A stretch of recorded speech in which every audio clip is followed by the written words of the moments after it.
was a challenge to try and capture something as iconic as Alcatraz. You know about this. This is arguably the most famous prison in the world, and now you're in it. Just the space, the physicality of it, because it's quite claustrophobic. When modern-day prisons are designed, they really consider not intimidating people or making the spaces, as least stressful as possible. Well, Alcatraz didn't suffer from those restrictions. They did the research, they went out, studied Alcatraz, not just from books or internet. They were actually there to feel the environment, so it really sets a mood that gets you a little spooked. Well, we kind of started with the base layout of Alcatraz. The entire island we ended up roughing out in kind of a white box form, and then figuring out what play spaces we wanted to use out of that, what would be the most interesting areas to play in, and the connections between spaces, and spaces that the public doesn't necessarily get to go into. We really did a lot of pushing to really enhance that psychological horror aspect that we're really looking for, and this is a really good opportunity to really tell something special.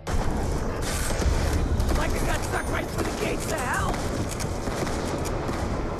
This time around, I feel like it's been identified that there are these side missions that you're going to go out and try to accomplish. Al and the rest of the groups put together this escape plan, but the point is to get the parts and assemble this plane so they can get off the island. We did something new for the first time. We have actually contextual music that goes off. So that's a first for zombies. And it's all based around this horror thriller aspect. Every location will have a specific stinger that you hear when you find it, when you discover it, when you start unraveling the story. We start building on the music that you're hearing, and it's really enhancing that experience and going along with it in parallel.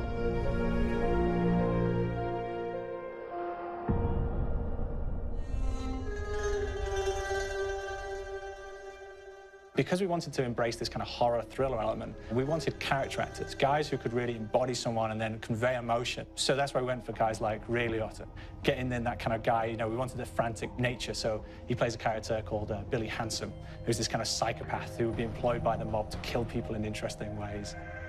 Chaz Palminteri, he plays a guy called Sal DeLuca, an old mob boss. Michael Madsen playing Finn O'Leary. He's kind of worked himself from the floor, from the streets. He's got his hands dirty in the blood and the guts a couple of times. And then we had Joe Pantoliano, and he plays Arthur Arlington, who's nicknamed the Weasel.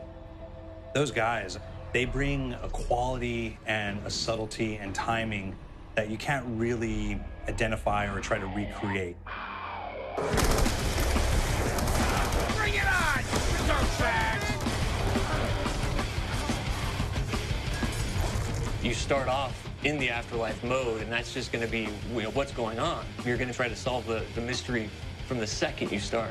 Afterlife, to me, brings a new element, like a new puzzle element. It forces me to think a little bit more or look for the clues or kind of think of zombies on a slightly deeper level. You see clues throughout the map that tell you, ooh, perhaps if I'm in the afterlife, I can interact with this object, or there's some puzzle going on here that I need to be in the afterlife. Back east, I whacked a dirty dentist with one of these. Took forever, too. Alcatraz has a Civil War kind of fort background before it turned into a penitentiary. And so we had this kind of backstory, the idea that the warden would have collected Civil War weaponry. And one of them is a blundergat. It's a fictional weapon, but the idea of the combination between a blunderbuss and a Gatling gun. And possibly, there might be a way of upgrading it to a more fantastical weapon that the players may find. You all gotta go sometime? You just went now. There's one main zombie, one big zombie that's going to come through and wreak havoc on your life. He'll lock down the perk machine, he'll close down the box, so you have to pay to get that open again, so you don't want him to interfere with your process. Now's a good time to pick a fight. It's a fun challenge. It keeps things moving forward. In terms of perks, we have a new perk called Electric Cherry. When you reload, it gives a shock around, which scales over time. I was asking for it, greaseball. There's so much to experience in this map. Every time I play it, there's a new tactic to take, a new experience, a new objective to go for. But there's also this layer of things that we aren't exactly exposing to the players right off the bat and will need to be discovered. Don't let me go. Is it the calling we hear? We've got the undead in there, we've got these historical elements, and these fantastic actors all seem to be with peace with each other in this kind of same world. So It's magical, and our team is incredibly excited by it. This is the